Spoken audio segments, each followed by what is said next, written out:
కుల వ్యవస్థను కూకటి వేళ్లతో పెకిలించాలని, అప్పుడే సమాజం అభ్యుదయం వైపు నడుస్తుందని, అభివృద్ధి చెందుతుందని కుల వివక్ష వ్యతిరేక పోరాట సంఘ జిల్లా గౌరవ అధ్యక్షులు, వ్యవసాయ కార్మిక సంఘం జిల్లా అధ్యక్షులు మచ్చ వెంకటేశ్వర్లు అన్నారు. కులాన్ని మతాన్ని పెంచి పోషిస్తున్న మన ధర్మశాస్త్రాన్ని తగలబెట్టిన అంబేద్కర్ మార్గంలోనే నేడు కుల వ్యతిరేక పోరాట సంఘం భద్రాచలం పట్టణ కమిటీ ఆధ్వర్యంలో మనుధర్మశాస్త్ర ప్రతులను తగలబెట్టడం జరిగింది. ఈ సందర్భంగా మచ్చ వెంకటేశ్వర్లు మాట్లాడుతూ, మనుషులను మనుషులుగా చూడని మనుధర్మశాస్త్రం డాక్టర్ బిఆర్ అంబేద్కర్ 1927 డిసెంబర్ 25న తగలబెట్టారని అన్నారు. మెజారిటీ ప్రజలకు మానవ హక్కులను మృగ్యం చేసేది మనస్మృతి అన్నారు.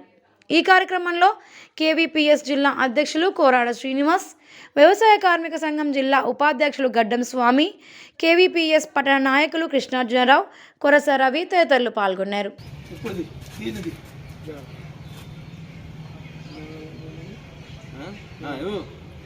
నశించాలి మన ధర్మశాస్త్రం, నశించాలి అసంబద్ధ శాస్త్రాలు, నశించాలి మన ధర్మశాస్త్రం, నశించాలి మన ధర్మశాస్త్రం, మనుషుల్ని మనుషుగా చూడలేని మన ధర్మశాస్త్రం, మనుషుల్ని మనుషులుగా చూడలేని మన ధర్మశాస్త్రం, మనుషుల్ని మనుషులుగా చూడలేని మన ధర్మశాస్త్రం, నశించాలి మన ధర్మశాస్త్రం.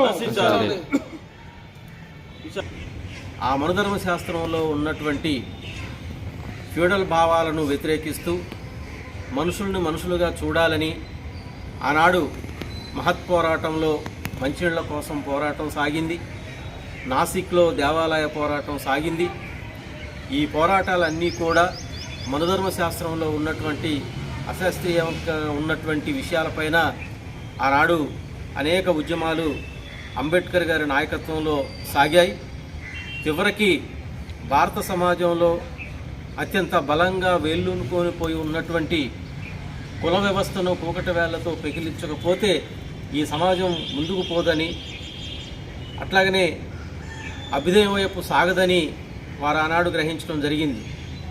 కులం యొక్క పునాది మతంలో ఉందని, ఆ మతానికి ఆధారంగా మనుధర్మశాస్త్రం ఉన్నదని, ఆ మనుధర్మశాస్త్ర భావాలను ప్రజలు తిరస్కరించాలని, వ్యతిరేకించాలని, మనుషులని మనుషులుగా చూసేటటువంటి ఒక ఉన్నతమైనటువంటి సాంప్రదాయం కోసం ఆనాడు అంబేద్కర్ ఈ మనుస్మృతిని తగలబెట్టడం అనేది జరిగింది.